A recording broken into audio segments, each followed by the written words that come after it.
Te invitamos a comprometerte mes a mes y apoyar al DFI, Docencia Final Internacional. Tu donación es nuestro salario. Que Dios te bendiga.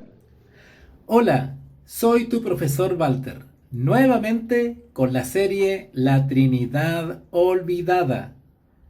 ¿Recuerdas que en el episodio anterior estuvimos hablando sobre Jesucristo, Dios en carne humana? Bueno, en las Sagradas Escrituras hay un grupo específico de pasajes que usan la palabra Dios para referirse al Señor Jesús. Aunque podríamos desear que esto fuera suficiente para eliminar todas las dudas, obviamente no lo es. La deidad de Cristo es objeto constante de ataque y negación, y los versículos que dan testimonio de esta verdad divina han sido mal traducidos, torcidos y de varias maneras socavados por casi todos los falsos profetas y falsos maestros durante los últimos 1700 años. De la misma manera en que los escritores del Nuevo Testamento y los primeros cristianos no dudaron en confesar a Jesús como su Dios, nosotros también debemos ser valientes en nuestra profesión de esta verdad divina. En este episodio de hoy de la Trinidad Olvidada, intentaré ver junto a ustedes que los primeros cristianos llamaron a Jesús Dios. Cada pasaje ha sido atacado en casi todas las formas imaginables. Por lo tanto, tendremos que explicar por qué creemos que estos pasajes proclaman la deidad de Cristo y por qué los demás que ponen en duda este hecho deberían aceptar esta verdad. Hay muchos trabajos e investigaciones exhaustivas acerca de cada uno de estos versículos de las Escrituras que vamos a ir repasando. Y no es mi propósito en esta serie recrearlos acá. En cambio, deseo que mis oyentes en Cristo sean alentados y fortalecidos en su fe y su testimonio para con nuestro Señor Jesús y su gloria, al que Tomás llamó Señor mío y Dios mío. Este parece ser el momento apropiado en esta serie para aclarar uno de los problemas más importantes relacionados con la Santa Trinidad, y es el texto de las Escrituras que han tomado los enemigos de la fe. Si todos los cristianos simplemente entendieran la siguiente declaración, su tarea de explicar y defender la Trinidad sería mucho más fácil. He aquí una verdad básica y sencilla que se pierde en la gran mayoría de los debates o discusiones sobre este tema. Pongan atención, que esta frase que voy a leer ahora nos sirva de base para poder desarticular todo argumento pagano herético contra la Santa Trinidad bíblica. La diferencia de función no indica inferioridad de naturaleza. Repito, la diferencia de función no indica inferioridad de naturaleza. ¿No es exactamente un concepto impactante? No lo es. Pero la gran mayoría del material producido por aquellos que se oponen a la deidad de Cristo ignoran esta verdad básica. Repito, la diferencia de función no indica inferioridad de naturaleza. ¿A qué me refiero? En realidad es bastante sencillo. Tomemos un argumento que comúnmente se usa en contra de la deidad de Cristo. El Padre es el creador de todas las cosas. Él crea por medio de Jesucristo. Por lo tanto, Jesucristo no es completamente Dios. ¿Notaron? Repito, el Padre es el creador de todas las cosas. Él crea por medio de Jesucristo. Por lo tanto, Jesucristo no es completamente Dios. ¿Se dan cuenta? Cuando decimos que el por medio ya es causal de inferioridad para aquellos que dudan y cuestionan la deidad bíblica.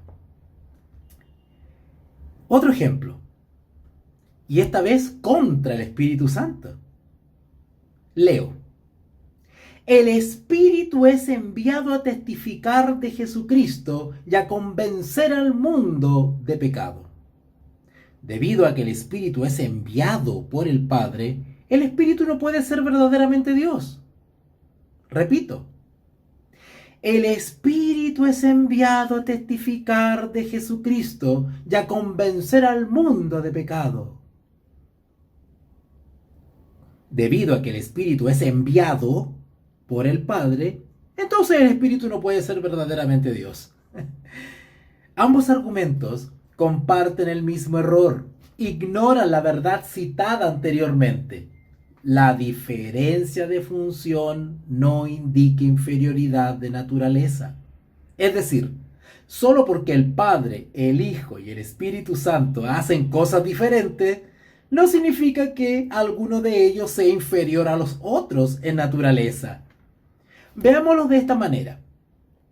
En la eternidad pasada, el Padre, el Hijo y el Espíritu Santo eligieron voluntariamente y libremente los roles que asumirían para llevar a cabo la redención del pueblo de Dios. Esto es lo que se llama pacto eterno de redención. El Padre eligió ser la fuente y origen de la totalidad de la obra.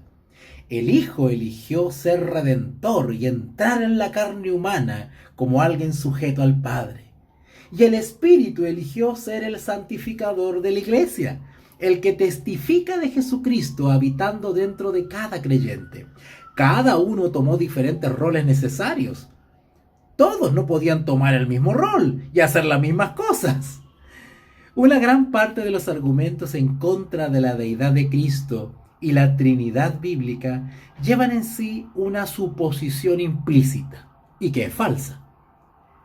Que para que el Hijo o el Espíritu sean verdadera y plenamente Dios, tienen que hacer exactamente lo mismo que el Padre hace. Es decir, se da por sentado que no es posible que haya diferenciación alguna en las personas de la Trinidad, sin introducir una inferioridad automática en quienes hacen algo diferente al Padre. Cualquier diferencia en función, piensan ellos, trae como resultado una inferioridad de la naturaleza.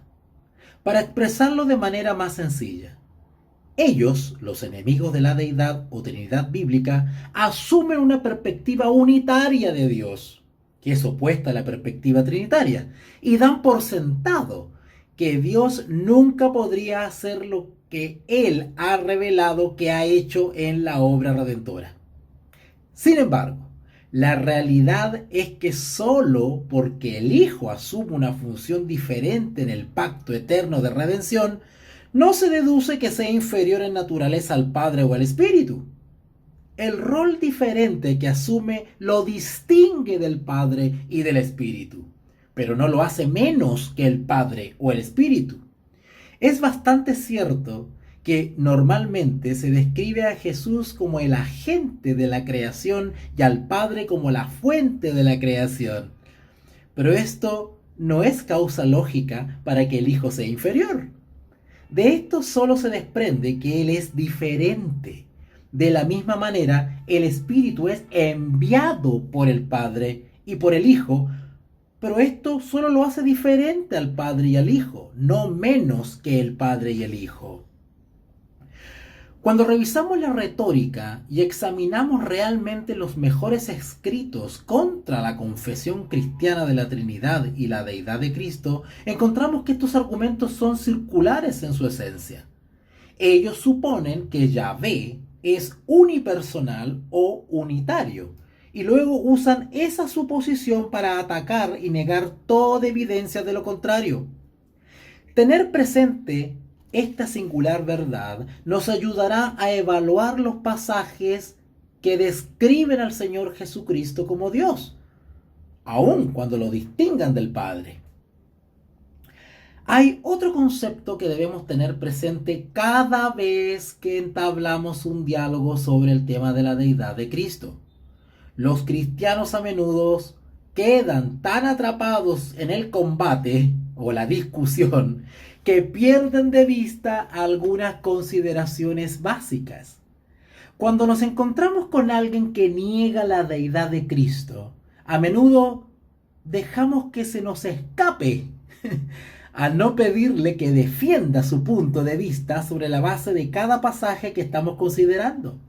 Nosotros no aplicamos a su posición los mismos argumentos que ellos aplican a la nuestra. Por ejemplo, la confesión de Tomás. Esta es una de las escenas más conmovedoras de todas las escrituras. Su significado es claro, preciso y sencillo. En cualquier escenario que sea serio, no se cuestiona su traducción. Y la única forma de darle la vuelta es meterse en los mejores tipos de gimnasia mental. Para él, cristiano, esta no es más que un eco del corazón que ama a Cristo. Pero la persona que niega la verdad acerca de Jesucristo está en una barrera insuperable. En la providencia de Dios, Tomás estuvo ausente la primera vez que el Cristo resucitado se les apareció a sus discípulos. Juan registró ese suceso para nosotros. Allí, en San Juan capítulo 20, del versículo 24 y 25. Pero Tomás, uno de los 12, llamado Dídimo, no estaba con ellos cuando Jesús vino. Le dijeron, pues, los otros discípulos, «Al Señor hemos visto». Él les dijo, «Si no viere en sus manos la señal de los clavos, y metiere mi dedo en el lugar de los clavos, y metiere mi mano en su costado, no creeré». Aunque el Señor no se encontraba presente físicamente en ese momento, estaba muy al tanto de lo que había expresado su escéptico discípulo. Seguidamente, vemos el encuentro entre el Señor resucitado y Tomás. Allí mismo, San Juan, capítulo 20, versículos 26 y 27. 8 días después, estaban otra vez sus discípulos dentro, y con ellos Tomás. Llegó Jesús, estando las puertas cerradas, y se puso en medio y les dijo, «Paz a vosotros». Luego dijo a Tomás, «Pon aquí tu dedo y mira mis manos, y acerca tu mano y métela en mi costado, y no seas incrédulo, sino creyente». De seguro, el corazón de Tomás fue impactado cuando el Señor inmediatamente dirigió su atención hacia él y demostró que las palabras que había dicho eran conocidas por él, estando resucitado. ¿Cómo reaccionaría Tomás? Él había sido invitado a creer. No se nos dice si él realmente extendió su mano para disipar su escepticismo. Todo lo que se nos dice es que él dijo, ¿y cómo respondió el Señor?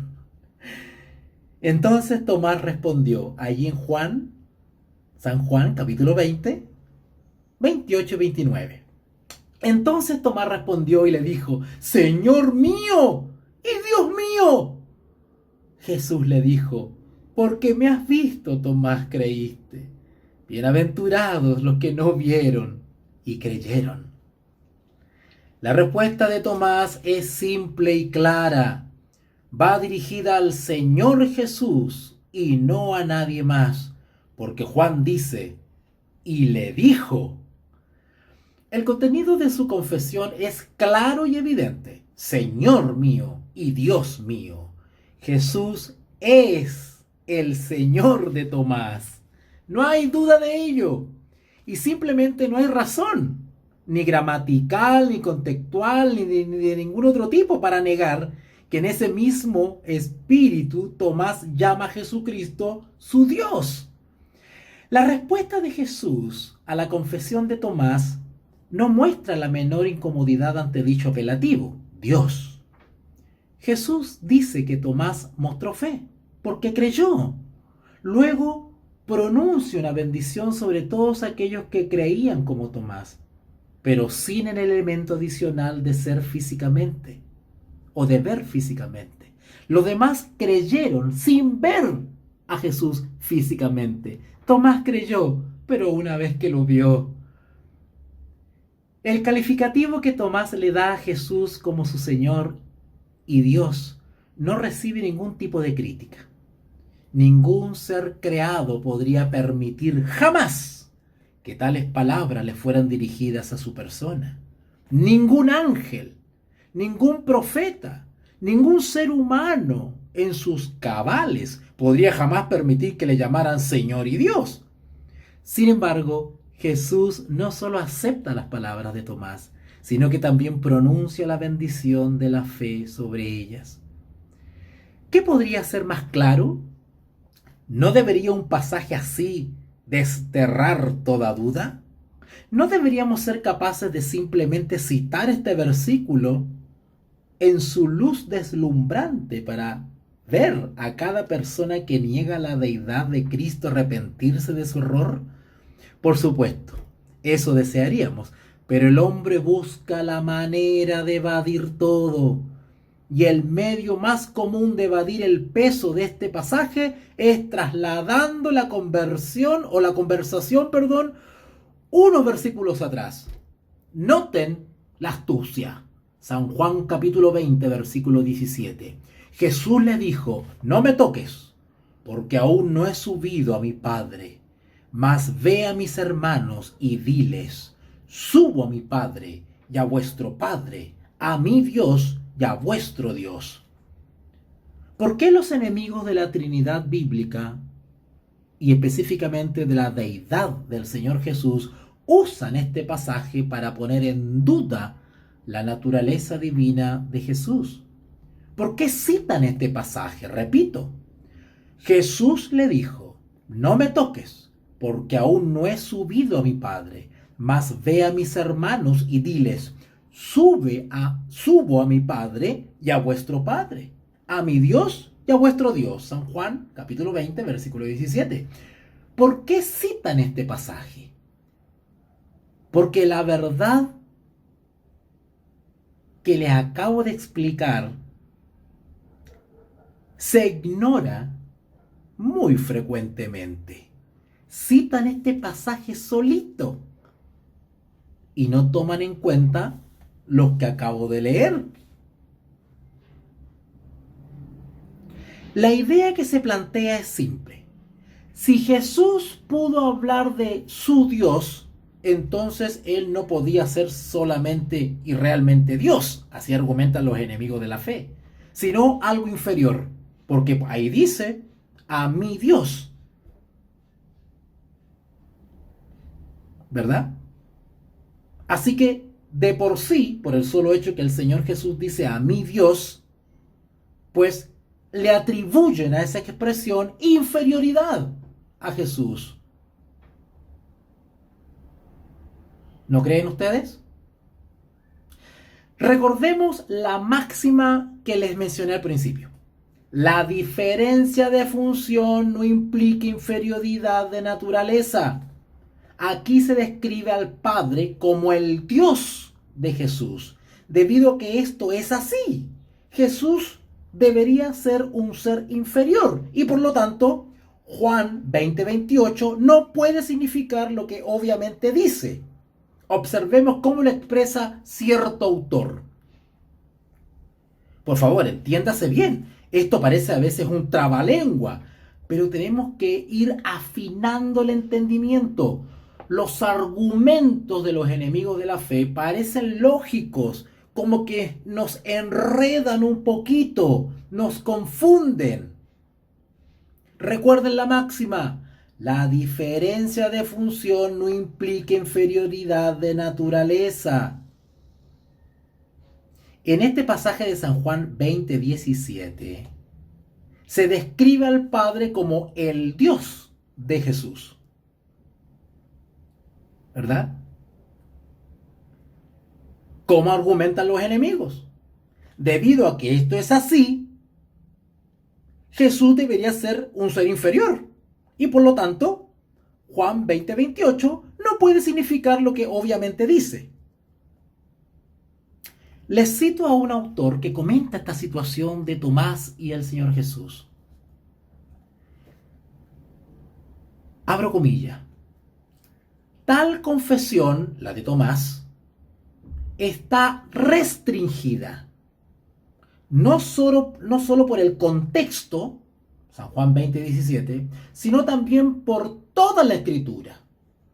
El uso de la cristología calcedoniana posterior tampoco entra en juego en versículos como San Juan 20:17.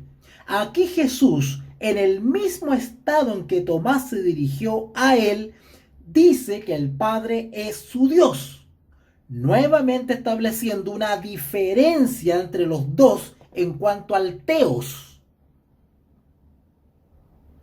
o deidad, y reconociendo también la superioridad del Padre sobre él como su Dios.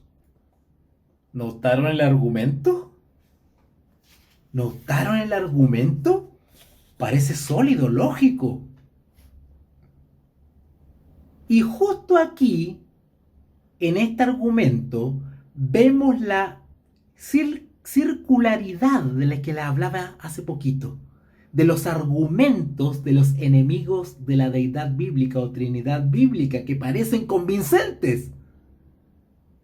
Esos son el hechizo de aquellos que niegan la deidad de Cristo. Se toman de ciertas expresiones y suponen algo. ¿Por qué Tomás no puede creer lo que dijo? ¿Por qué? Por supuesto, el Padre es diferente al Hijo. Eso lo sabemos. Fue el Hijo quien se encarnó. Y debido a que el Hijo, como hombre perfecto, reconoció al Padre como su Dios, él mismo no puede ser completamente deidad. El argumento supone que Dios no podría tomar forma humana. ¿Por qué? Bueno, como sería el Dios hombre. ¿Cómo sería eso? ¿Cómo sería el Dios hombre? Si una de las personas divinas entrara en la carne humana, ¿cómo actuaría esa persona divina? ¿Sería ateo? ¿Se negaría a reconocer a esas personas divinas que no habían entrado en la existencia humana? Por supuesto que no. Sin embargo, cuando vemos al Señor Jesús haciendo exactamente lo que esperaríamos que hiciera el Hijo encarnado, encontramos que esto se usa como un argumento en contra de su deidad.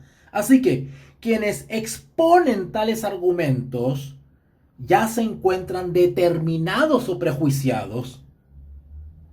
Sus creencias no proceden de las Escrituras, sino que la imponen a la Escritura. La confesión de Tomás está en perfecta armonía con el hecho de que el Hijo encarnado habló del Padre como su Dios, siempre y cuando se reconozca que la palabra Dios puede referirse al Padre, al Hijo o al Espíritu o a las tres personas a la vez. La contradicción afirmada se percibe tan solo como un argumento circular diseñado para evitar tener que hacer la misma confesión que hizo Tomás ya hace mucho tiempo. Los mismos argumentos que los enemigos de la Trinidad bíblica esgrimen, leídos con sentido en su contexto y acorde con el resto de la confesión bíblica, pueden ser usados de manera circular para, al contrario, afirmar la verdad. Por eso es nuestra responsabilidad conocer bien los pasajes bíblicos y su sentido en relación con el resto del mensaje en general. Es por eso que los enemigos de las Escrituras y de la deidad bíblica toman ventaja, porque nos sorprenden fuera de base. Te invitamos a comprometerte mes a mes y apoyar al DFI, Docencia Final Internacional. Tu donación es nuestro salario. Que Dios te bendiga.